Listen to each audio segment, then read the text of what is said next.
Well, welcome back, everybody. Добро дојдовте пак. This session is going to be a bit of a rag bag of several different things. Оваа сесија ќе ни биде малку една комбинација од повеќе различни работи. And we're going to be treading water a little bit after a rather intense session we just had. И сега малку ќе ни оди полесно после оваа напната сесија што имавме. I've already warned Živko and Stephanie Веќе ги предупредив Живко и Стефани. that because the third session is rather heavy as well, Бидејќи третата сесија ќе ни биде пак малку потешка и напорна. we might start it a little bit early. So if we finish this material within 35 minutes, Ако завршиме со овој материјал за 35 минути, we will start the third one, ќе почнеме дури ќе начнеме и третата and сесија. we will all just pretend that that's what we'd intended to do all along, И really. сега само сите ќе се преправаме дека тоа ни беше планот цело време. Let's see how it goes. Ајде да видиме како ќе ни оди. I want to give a survey of very many different types of apologetics, А сега сакам да дадам еден приказ на повеќе видови на апологетика, down through the centuries, низ вековите. some of which we will be able to relate to easily, some not so much. И некои од нив ќе можеме со нив ќе можеме да се поистоветиме многу лесно, со некои не баш. Now let's start with something absolutely basic that I'm sure all you brainy people will already be very well aware of. Но ајде да почнеме со нешто што мислам дека е лесно и дека сите вие многу паметни луѓе ќе се веќе го знаете ова. The four Gospels are all directed at different kinds of people.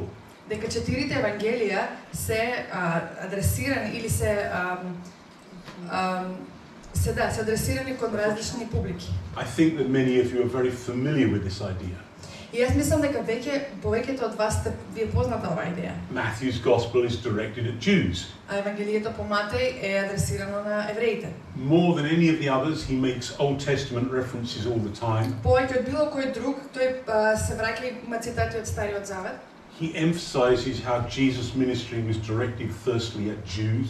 Тој исто така нагласува како мисијата на Исус беше првенствено наменета за евреите. The way that he presents the Sermon on the Mount И начинот на кој тој ја прикажува таа проповедта на гората makes it very explicit that this is a parallel with Moses coming down from the mountain and the Ten Commandments. експлицитно ни прикажува дека ова е многу слично на тогаш кога Мојсей се симнува од планината. That's something we'll touch on actually tomorrow morning when I'm speaking in church here. И на ова нешто повеќе ќе зборувам и утре сабајле кога ќе на богослужбата тука. I thought I would mention that now because after today you won't want to hear me anymore, so you won't be here in the morning. Сакав само ова да го кажам, дека утре ќе зборувам, зашто откако ќе ме слушате цел ден, можеби утре нема да сакате да се вратите. But you should know that that's one of the things that will be happening. Но чисто да знаете, тоа ќе се случува.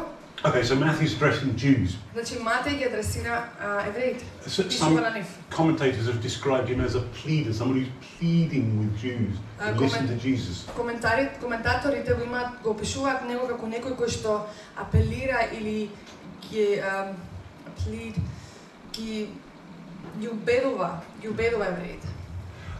Mark, we're not so sure about this one. We think that Mark is particularly directed at a Roman audience. И сега не сме баш сигурни за ова, но мислиме дека Марко ги адресира и пишува на римјаните. Romans typically in their mentality Римјаните типично во нивниот менталитет didn't have a lot of time for complicated discussions and arguments. не одвојувале баш многу време за комплицирани дискусии и коментари. So they're left out of Mark. Така што тие they left out. Mark leaves them out, most of them, not all of them. Така што тој ги изоставува. They're action stories. Jesus did this and then he did that. Им кажува акциони истории. Исус приказни. Исус ова го направи, ова трето да го направи така. And because the little that we do know, it seems that Mark's gospel was actually written in Rome. И од она што малку го знаеме, се чини дека Евангелието по Марко е напишано во Рим. Perhaps at the dictation of Peter. И можеби како диктирано од Петар. It's a fair guess that that's what was going on. Но тоа е само една претпоставка дека тоа се случува. Luke is directed at Greeks. А Лука пишува на грците. Old Testament references always have an explanation, so he expects that his readers won't know what's going on and why. Кога тој цитира старозаветни цитати, тој секогаш дава контекст и објаснува, бидејќи претпоставува дека читателите нема да знаат што зашто се работи. In a number of the stories and the parables, it's the non-Jewish person who ends up on top in the story. И во неговите параболи и во приказни секојаш тој што е не евреј му е некако главен во приказната. And John's Gospel, well, we've already said about that. А за Јовановото евангелие веќе зборувавме за тоа. It seems directed at people tempted by Neoplatonic thought. Е упатено кон луѓето кои се искушувани од таа неоплатонска мисла. So right from the beginning, the Gospel is being presented in particular ways for particular audiences. Уште од самиот почеток евангелието се представени на одредени начини за одредена публика. Now, of course, we're not all capable of being that kind of flexible. И секако дека не сме сите способни да бидеме толку флексибилни. But most of us can do more than just one thing, but we can't do an infinite number of things. И повеќето од нас можеме да правиме повеќе од една работа, но сепак не може да правиме неограничено број на работи. Certainly, including me, there's certain kinds of audiences for which I'm simply not an appropriate speaker. Вклучувајќи ме и мене, јас дефинитивно не сум соодветниот говорник за некои конференции. Right, but there are some things that I can do, so I do that. Но има и некои работи во кои можам да се вклучам и ете го правам тоа. Let's close in on the well, if John is the beginning, John's Gospel is the beginning of the Christian attempt to relate to Neoplatonism. И еве да кажеме дека ако Јовановото евангелие е почетокот на овај обид да се поврзаме со неоплатонизмот. Not so much in his ideas, but in his way of talking. И не толку во неговите идеи, туку во неговиот начин на зборување. Justin Martyr is the beginning of addressing that way of thought in terms of ideas. А Јустин Маченик е па почетникот на поврзноста на таквите идеи, исто така, таква мисла.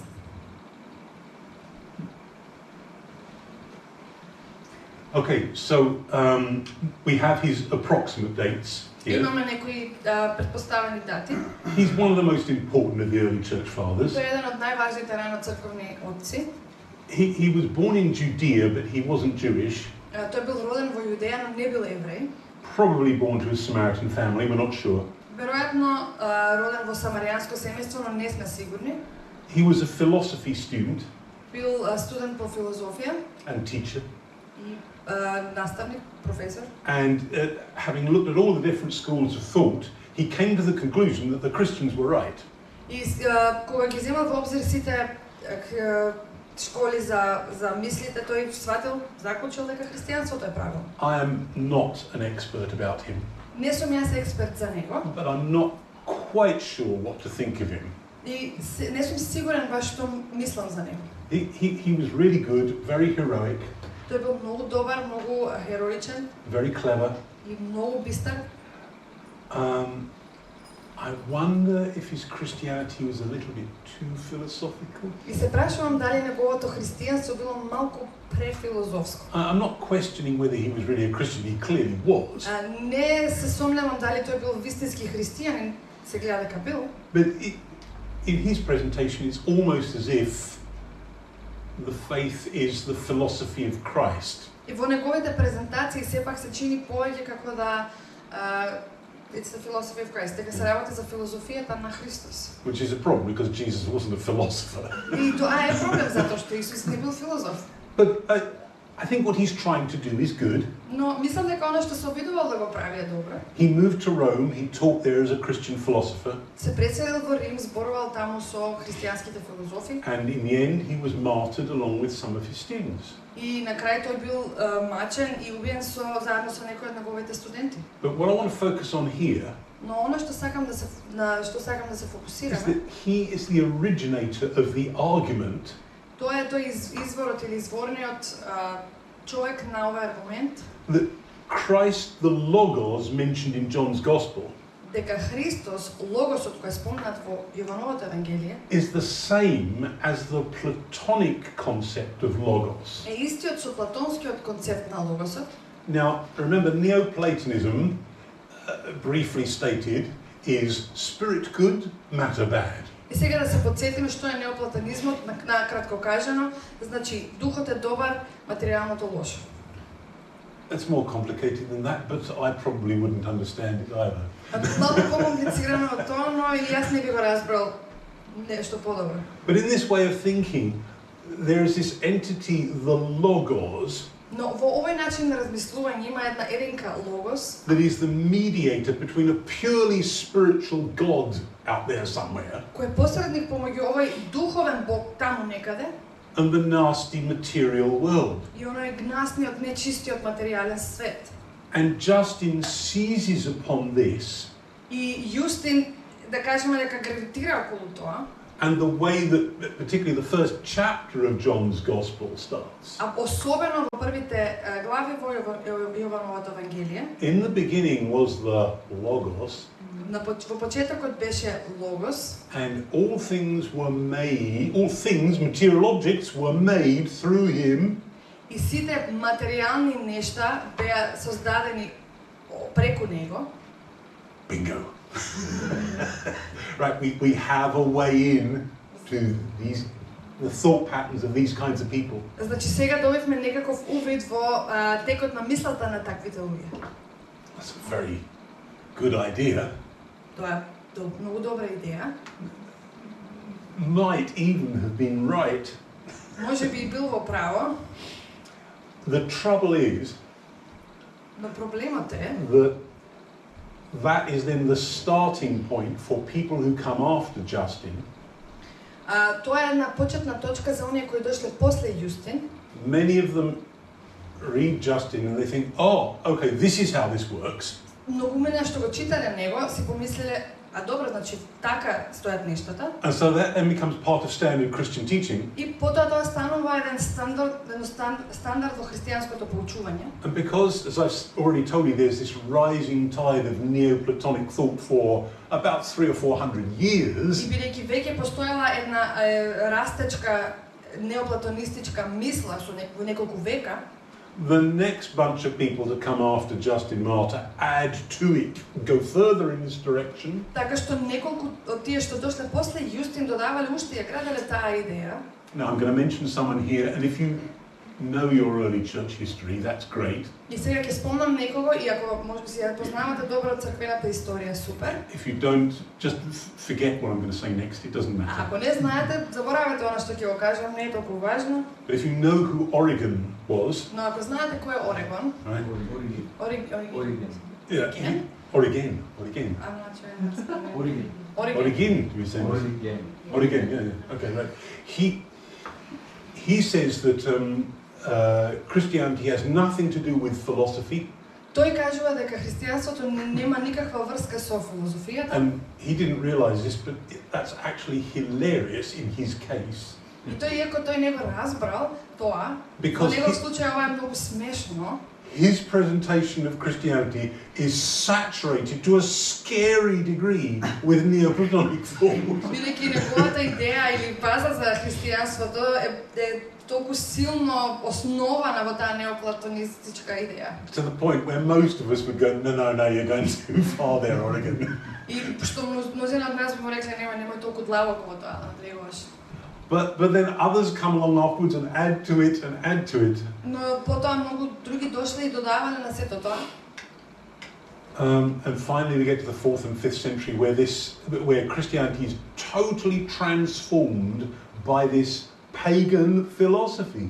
И тогаш конечно доаѓаме во 4-тиот век во една друга фаза на христијанството кога е комплетно Totally saturated by this pagan philosophy. Вкорената во тоа паганска филозофија.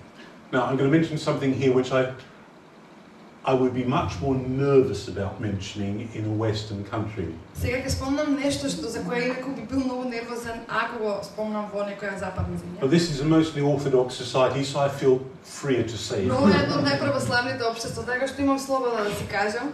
My most unfavorite theologian is Augustine.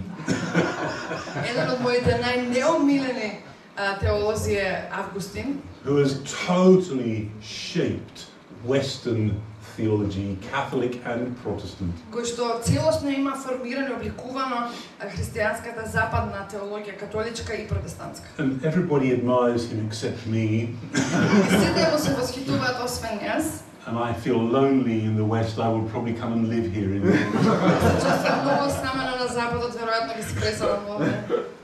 Just for this reason alone. Само поради ова.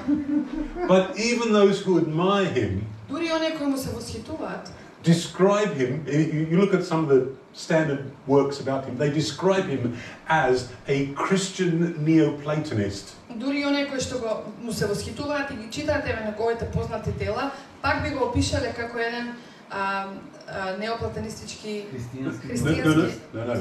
No, the other way, a Christian Neoplatonist. Да, христијански неоплатонист. Not as a Neoplatonic Christian. Не како неоплатонски христијанин. In other words, even they are accidentally admitting Иако со други зборови и тие не намерно признаваат that the substance is this philosophy and the Christianity is just the form. дека она главната суштината е филозофијата, дека христијанството е само формата. Okay, and again, if you didn't understand any of that, forget it. Ако ништо од ова не разбравте, заборавате го.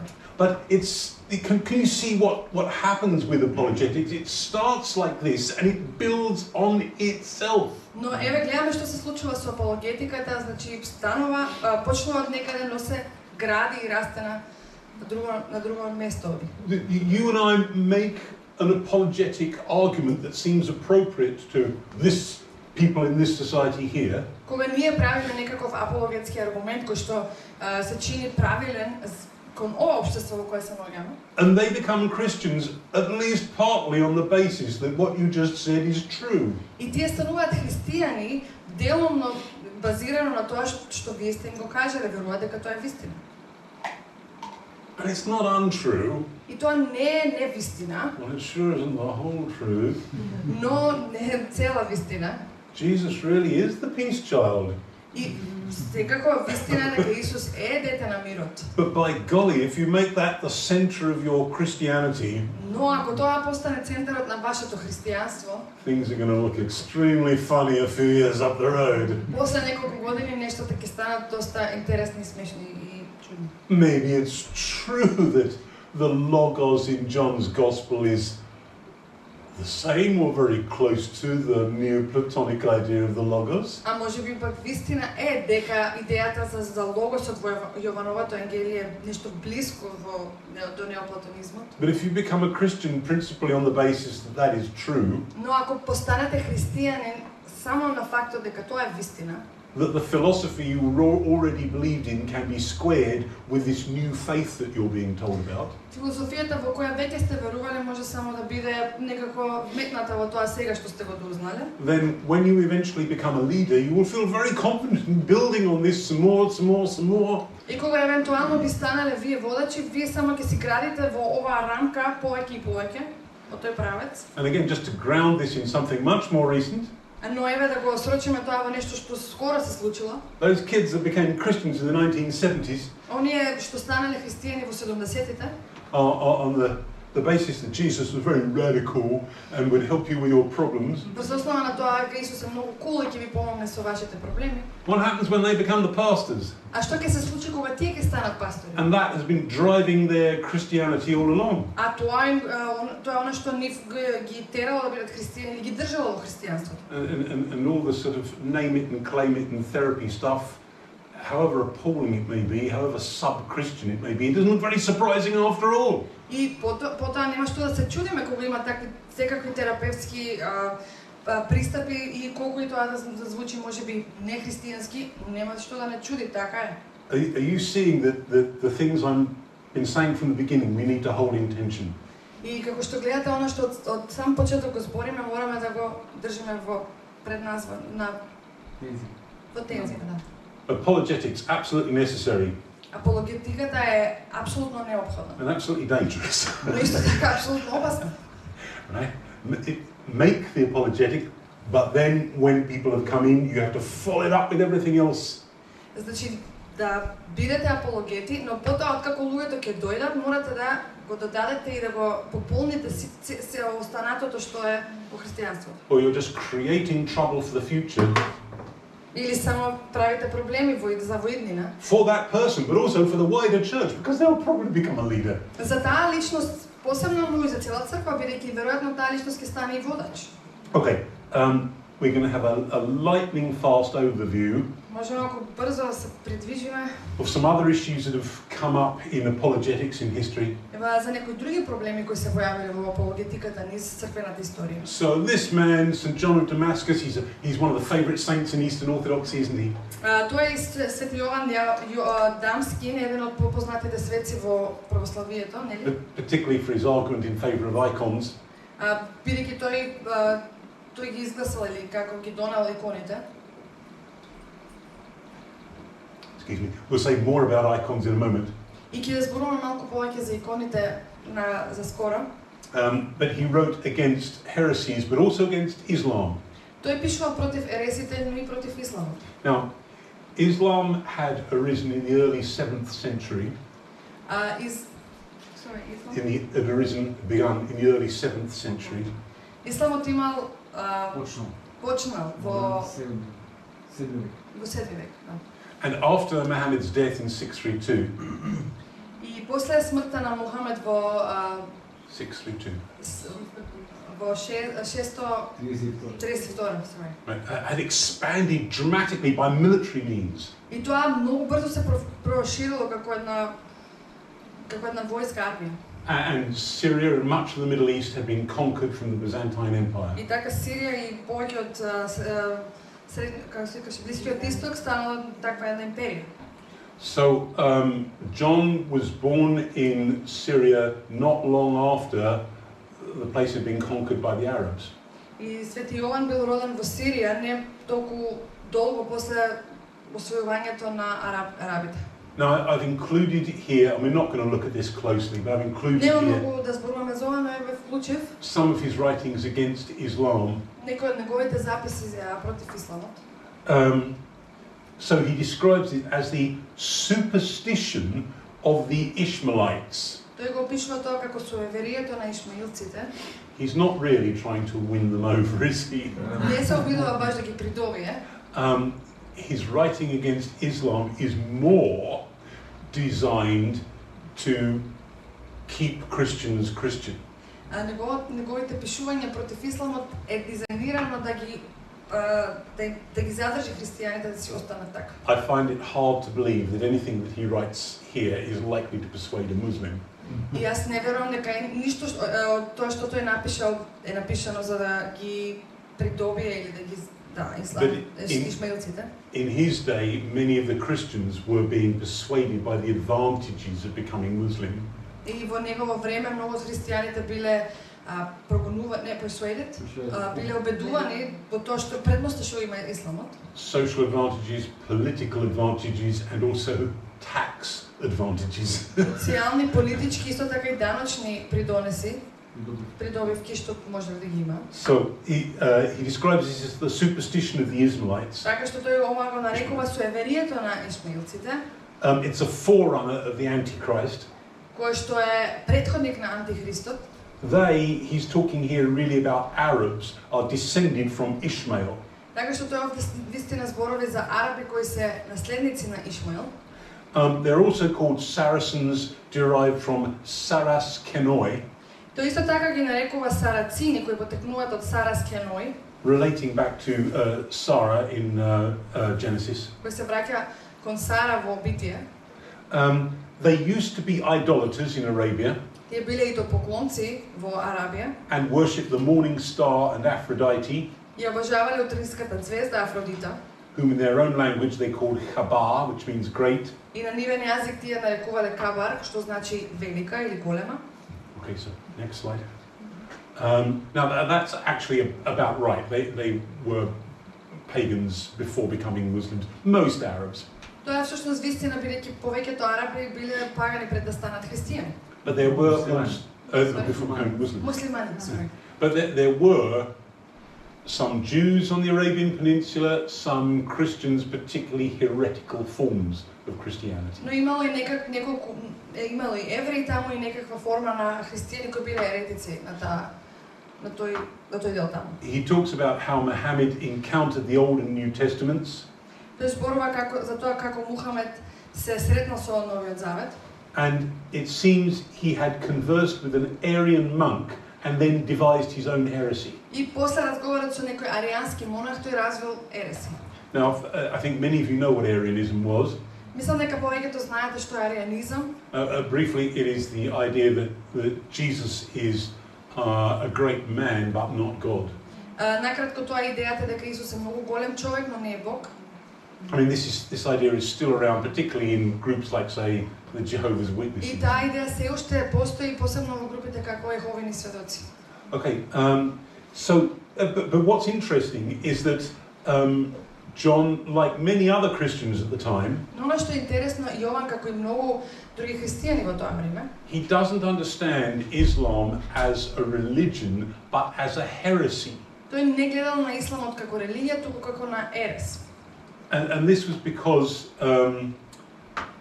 most Christians had no experience of other religions. Тоа е затоа што повеќето христијани немале искуство во други религии.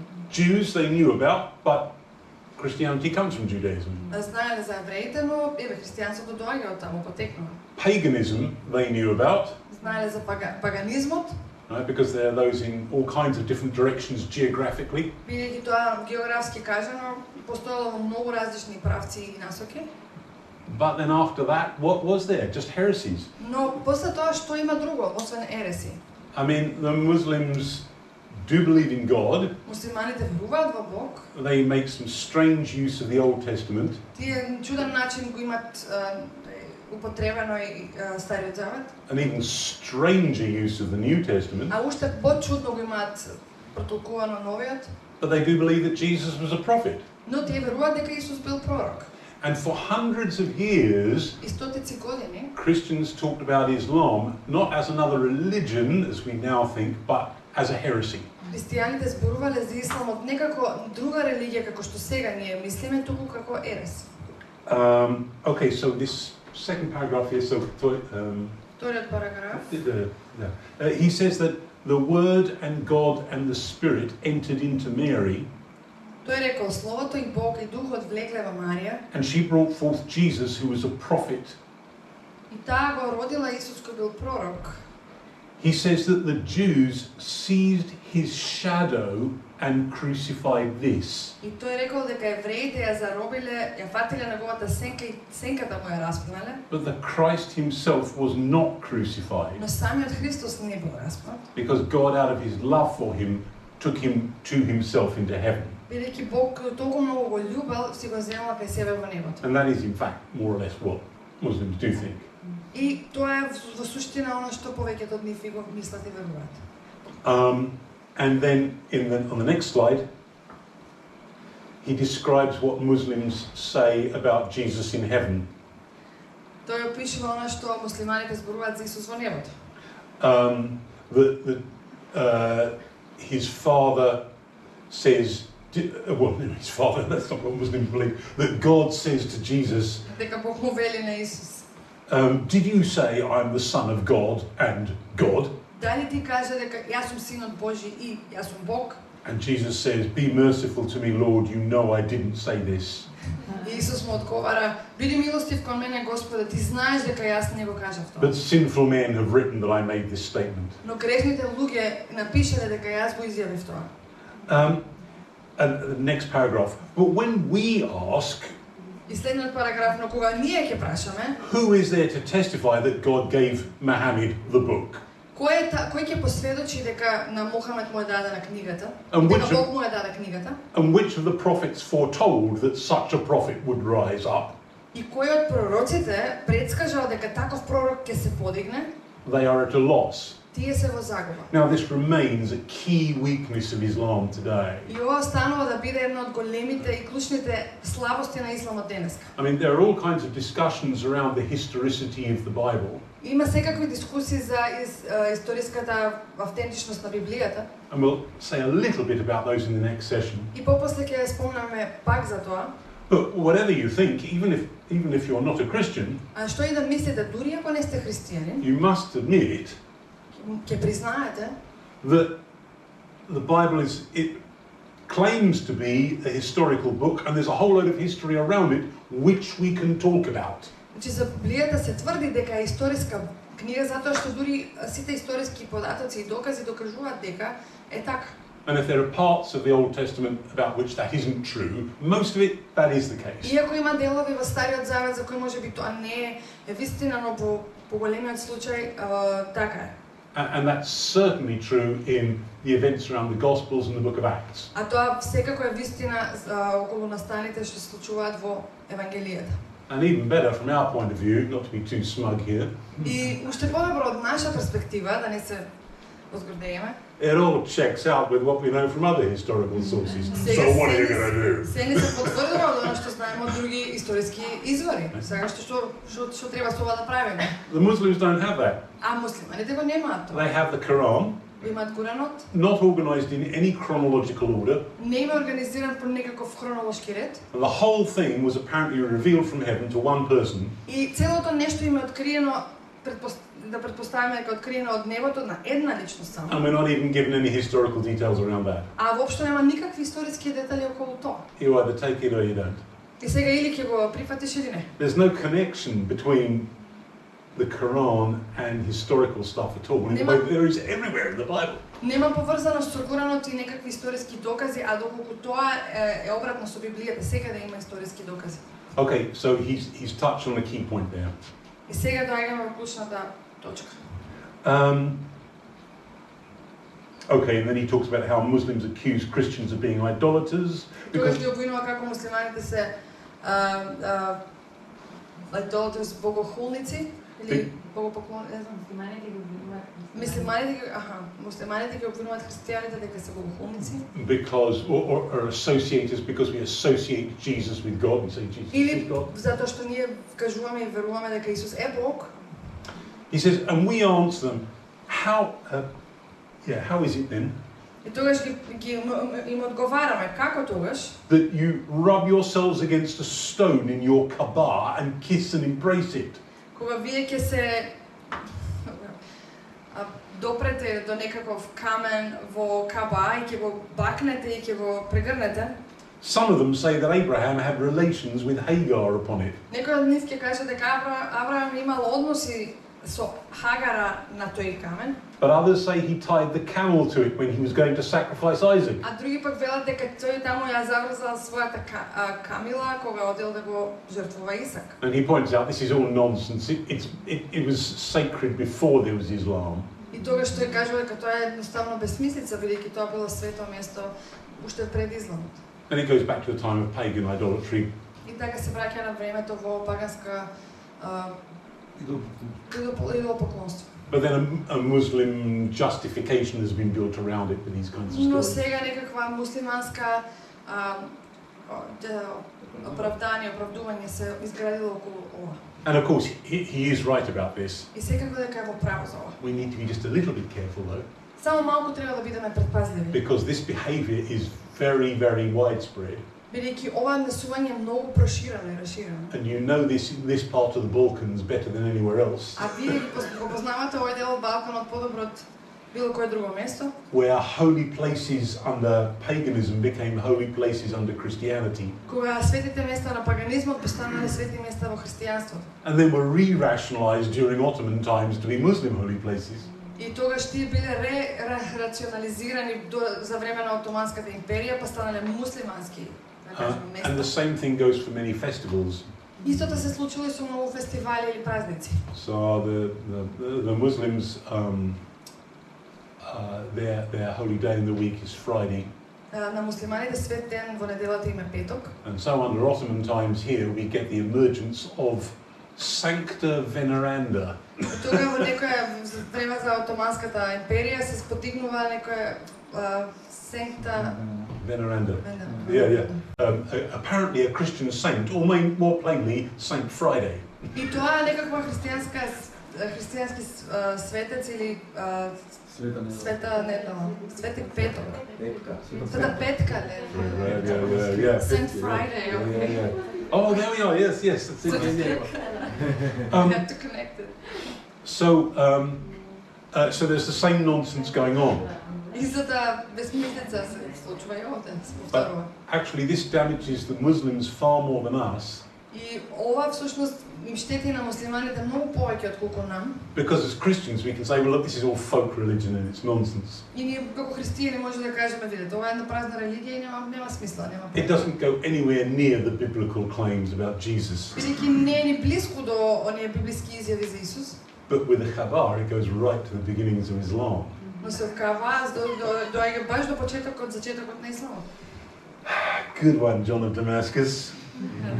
Јован. Okay, let's move on a little. Океј, одиме понатаму. Go on about 1,000 years После 1000 години to Jesuits in 17th century China. во језуитите во 17 век во Кина. The Jesuits, or the Society of Jesus as they're called, И језуитите или заедницата на Исус, како што биле наречени, were a new order of monks, let's say, in the Catholic Church. биле новиот поредок на монаси во католичката црква, Starting in the 16th century. кои почнале во 16 век And they had a gigantic influence. и имале огромно влијание. All we have time to notice here is that they launched missions to Asia, И имаме време само да споменеме дека тие почнале мисии во Азија, including to China, where they were pretty successful. Учувајќи и Кина, каде што било доста успешно, And they were very controversial in the Catholic Church и биле многу контроверзни во католичката црква. for a number of reasons, but they were controversial in wanting maximum cultural adaptation in their mission. Од повеќе причини биле контроверзни, но една од главните биле бидејќи тие сакале максимално адаптација или прилагоденост кон In their mission. во нивната мисија. They adopted the dress and the hairstyle of Confucian scholars. Тие кои се прилагодиле дури и на облеката и на фризурите на Конфуција, одредот на Конфуција. The Jesuits were very, very, very highly educated, А тие биле многу високо образовани and so often had expertise in things nothing to do with theology, sciences, arts, и честопати имале експерти помеѓу нив кои не биле поврзани со теологија, но биле во наука, во уметност. and they used these abilities to get credibility for the Christian faith in China. И така тие ги користеле овие нешта за да добијат кредибилитет во христијанството во Кина. But one of the issues they came up against, Но наишле на еден проблем, and this would remain a problem for a long time, и тоа останало да биде проблем многу време, including for evangelical missionaries several hundred years later, дури и за евангелските мисионери после неколку стотици години, is the Chinese practice of ancestor veneration. тоа е кинеската пракса на Venerating ancestors. да ги почитуваме предците или да ги да. Now this is very similar in some ways to the problem we have here with icons. Тоа е малку слично на проблемот што го имаме овде со иконите. You can justify it. Можеш да го оправдаш? The Jesuits were inclined to say, well, this is okay. Језуитите тогаш кажувале дека ова е окей, Because all that's really happening is бидејќи она што всушност се случува, these people are giving a very strong expression to the biblical idea дека овие луѓе им дават еден голем израз на она што на библиската идеја of honoring your mother and father. и така ги почитуваат пример твој таткото и мајката. And if you're only talking to learned Chinese people, that may seem to be true.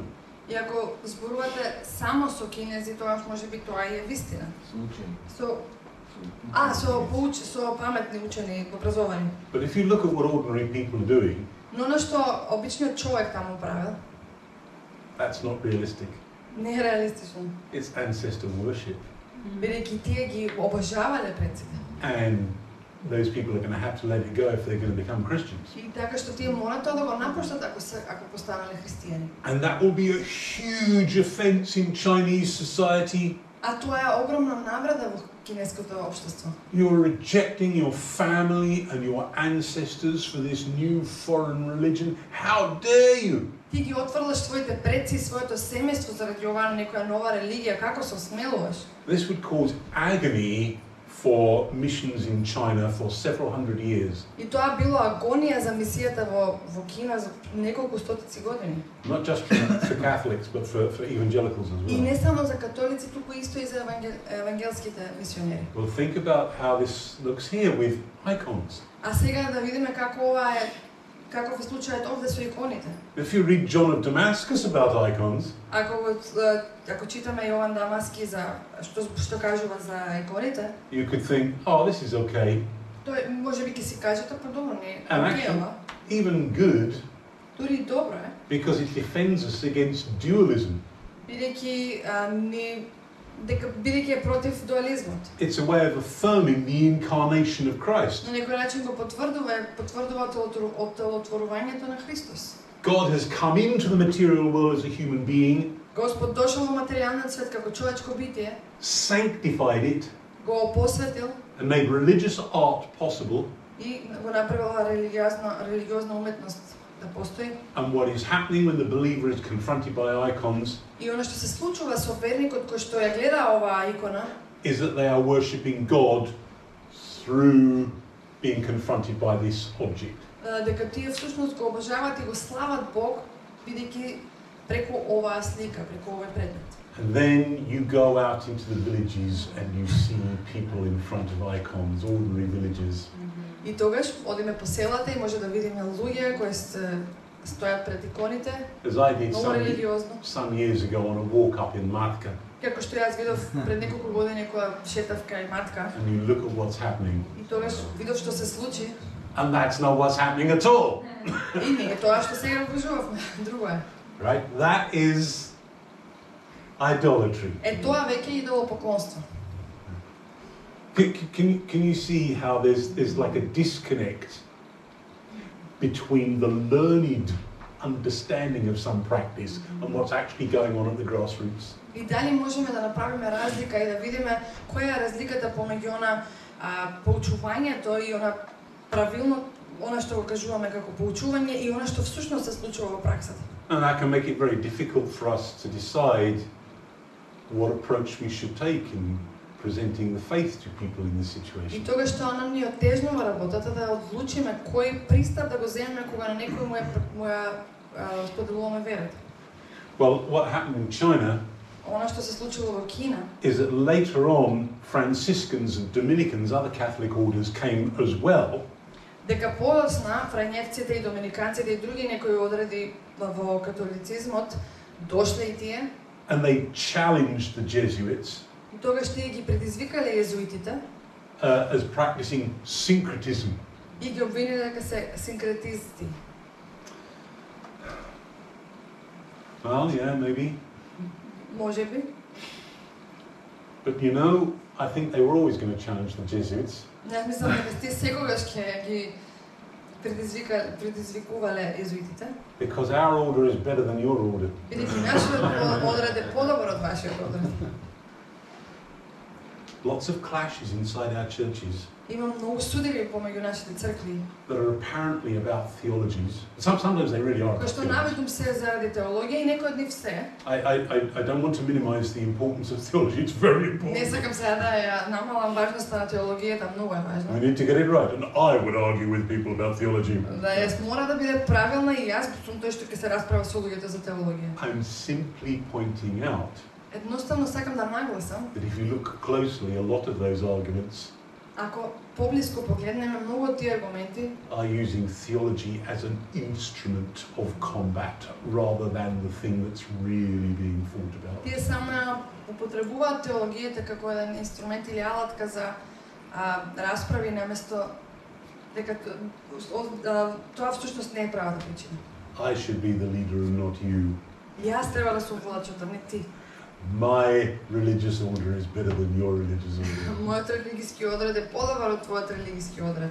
All of which feeds into what I always call Pearse's hermeneutical principle number 1. И ова сега не води до она што јас си го нареков пирсиски херменевтски курс, принцип број 1. And it's very simple, it's just 2 words. И едноставно е само 2 збора. Suspect self. Испитувај се себе си. Или Сомневај се. Да, сомневај се во себе. Okay, sorry, we skipped over one little point here. Малку прескокнавме на малку. The Jesuits got lucky Тие имале среќа. early on in their mission. Језуитите. It ended badly a long time later. Во почетокот, на крај не било добро, но на почетокот. There was an archaeological discovery, the Sigan Fu stone, Имало едно археолошко откритие Сиган Фустон. which we still refer to all the time. Сиган Фустон, Сиган Фу каменот, кој што уште го. Which we still refer to all the time. И сега уште го кажуваме. And it shows that there were Christians appearing in China in the 8th and 9th centuries. И кажува тоа дека имало христијани уште во Кина кои се појавувале во from which centuries? 8th and 9th centuries. Во 8 и 9 век. So enable them to say, we're not as foreign as you thought. И тогаш тоа им помогнало да кажат, ние сме до толку странци или не сме толку нови како што вие мислевте. And that's a good thing to be able to argue. И што многу убаво тоа да го имате како аргумент. As long as we're arguing honestly and in good faith. Се додека тоа се аргументира искрено. I have come across arguments in this part of the world. Јас сум дошол до аргументи во овој дел од светот. About various heretical groups in the Middle Ages. Bogomils would be a good example. И за многу еретички групи кои што се појавиле Богомил е на пример. And you listen to certain people arguing dishonestly. И тогаш слушате многу една група на луѓе кои што се расправат или аргументираат нечесно. And they turn out, apparently, if you believe them, И така што ако им верувате, to be Balkan Baptists in the Middle Ages, just like us. дека имало балкански баптисти во средниот век, често како и сега што сме. But if you can make this argument honestly, Но ако тој аргумент го честно го аргументираш, it's a good thing. тогаш тоа е добра работа. Okay. No, we're going to skip that. Okay, let's move to two key problems. Yes.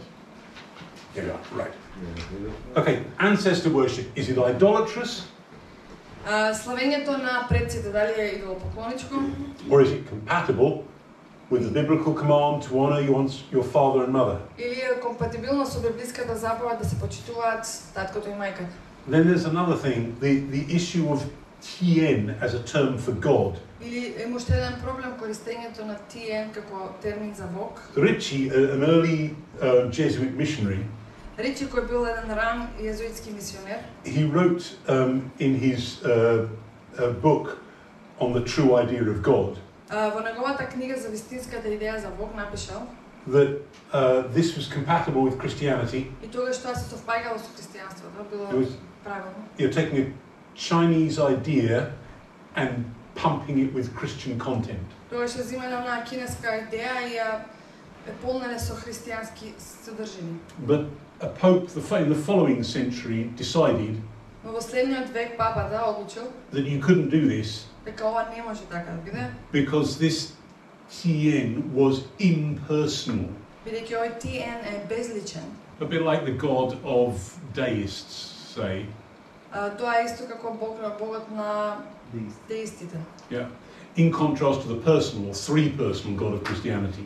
Во контраст на Бог кој е Бог во три лица во христијанството. Well, we could have the same discussion in other contexts. И во други контексти можеме да имаме оваа дискусија. If we're talking to Native Americans, Ако зборуваме со американците, do we want... со индијанците. Yeah. Do we... Even I'm politically correct enough not to say red Indians. That's appalling. I'm going to say red Indians, right? Okay. Boy, am I glad to be out of... Anyway, no, let's not go there. Do we want to refer to God as Manitou? Дали би му се обратиле на Бог како Маниту? Because it's the term and the idea they're familiar with. Бидејќи тоа е терминот и идејата со која не ми е позната. Or does it... Is that about an idea of God that's so different to Christianity that we shouldn't? Или пак тоа е идеја за Бог која што толку различна од христијанството и не би требало така да го Or нарекуваме? an argument that's come up much more recently. Или еден аргумент што неодамна се појави. What about when evangelizing in the Muslim, well, particularly in the Arab world? И што кога евангелизираме во муслиманскиот, посебно во арапскиот свет? Can we call God Allah? Дали би го нарекувале Бог Аллах? Because that is, after all, just simply the Arabic word for God. Бидејќи тоа е зборот, арапскиот збор за Бог. Or is that syncretistic? Или пак тоа е синкретистичко. After all, the Muslim idea of Allah is someone who is only transcendent and not immanent. Бидејќи муслиманската идеја за Аллах е Бог кој што е само трансцендентен, а не е иманентен. Which denies a central part of what we understand God to be. И го негира на централниот дел за она што ние го нарекуваме и го разбираме дека е Бог. And which, you know, if that's all God is, then Muslims are quite right to say. И ако Бог е само тоа, тогаш муслиманите се во право. That we are blasphemers in saying that Jesus is God. Дека сме богохулници кога кажуваме дека Исус е Господ. So I'm not sure there are easy answers there. И не сум сигурен дека постојат лесни одговори за ова. But you can see the kind of questions that will always come up. Но ова се прашања кои често ќе се појавуваат. To which there are no obvious simple answers. И немаме баш очигледни лесни одговори на нив. Okay, now just a couple of quick stories here and then we're done. Неколку кратки приказни овде и ќе завршиме. We should mention this man, William Carey. Ќе го споменеме Уилијам Кери. He is greatly revered in English-speaking evangelical circles. Тоа е голем говорник во евангелските почитуван говорник во евангелските кругови. He founded the Baptist Missionary Society. Тој е основал баптистичката мисиска заедница In the 1790s. во 1790.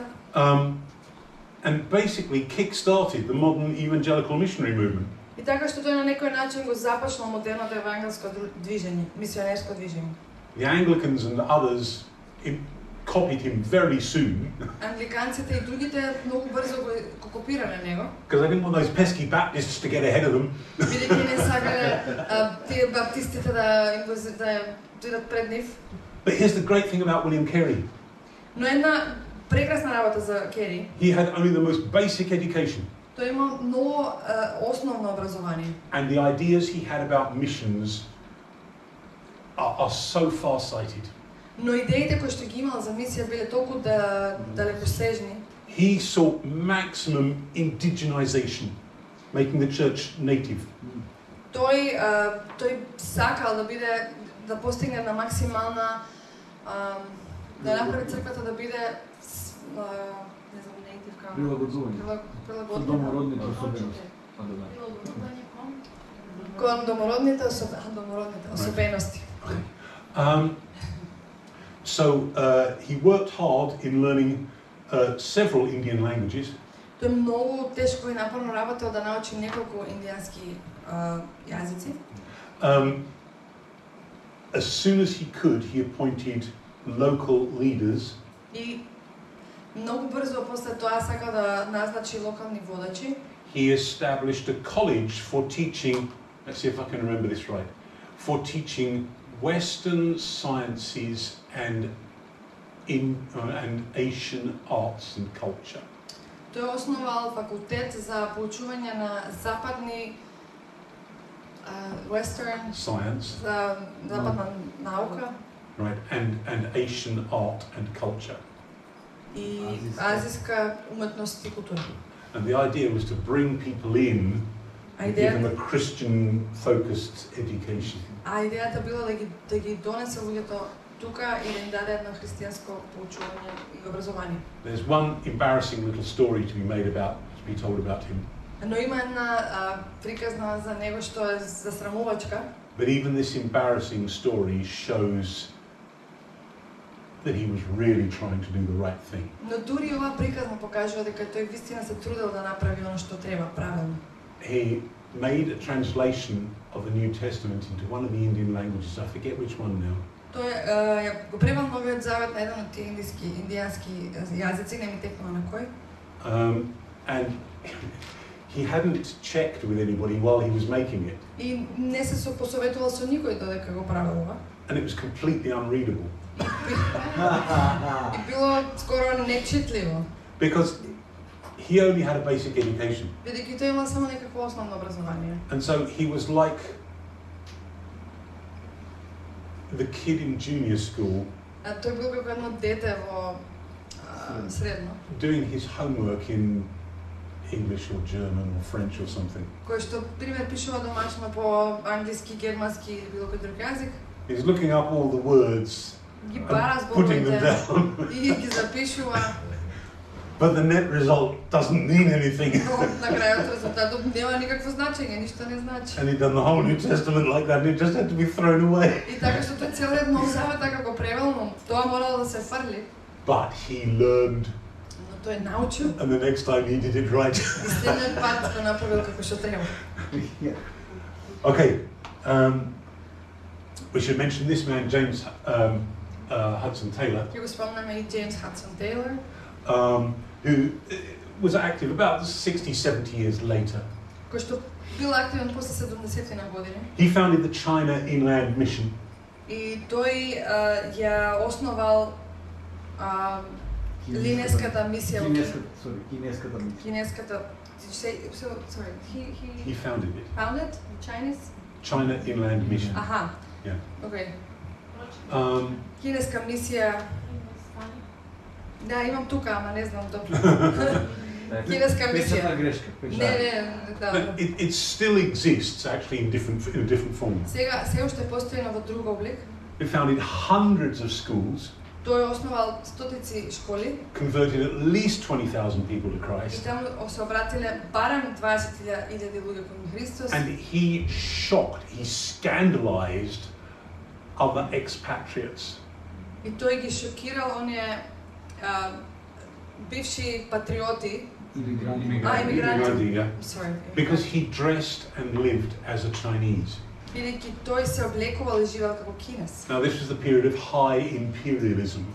И тоа е во ерата на високиот империализам. Да, високиот империализам. The Westerners there, particularly the British, thought that they were so much better than the locals. Луѓето од западот тогаш, посебно британците, се сметале себе си за многу подобри од другите.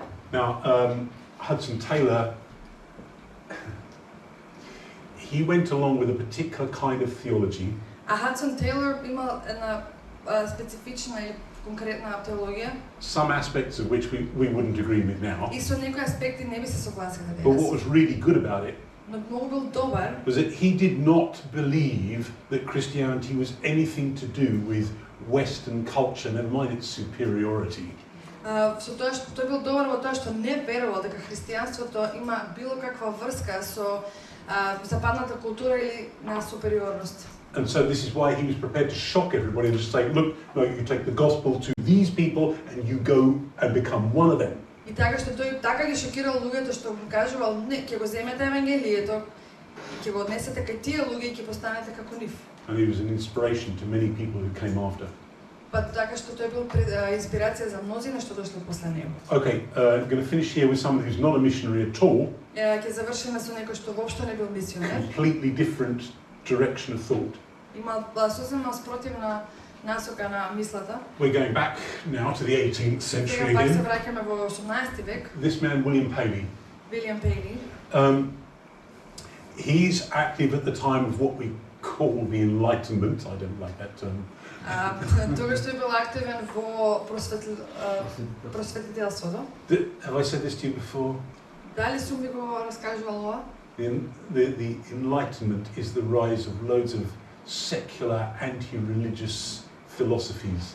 Дека просветителството е всушност период во кој многу секуларни религиозни филозофии се издигнале. Many of which continue to plague us today. Не религиозни. Антирелигиозни. Антирелигиозни се извинувам. Many of which continue to plague us today. Многу од нив кои што се уште тука присутни денес. If I ruled the world, ако јас владеев со светот, this period would be called the Endarkenment. тој период го нарекол протемнителството. But okay, this is when he's alive. Но еве тогаш тој е жив. And his book, Evidences of Christianity, А неговата книга Доказите за християнството remained in print for well over 100 years. Биле во принт над 100 години.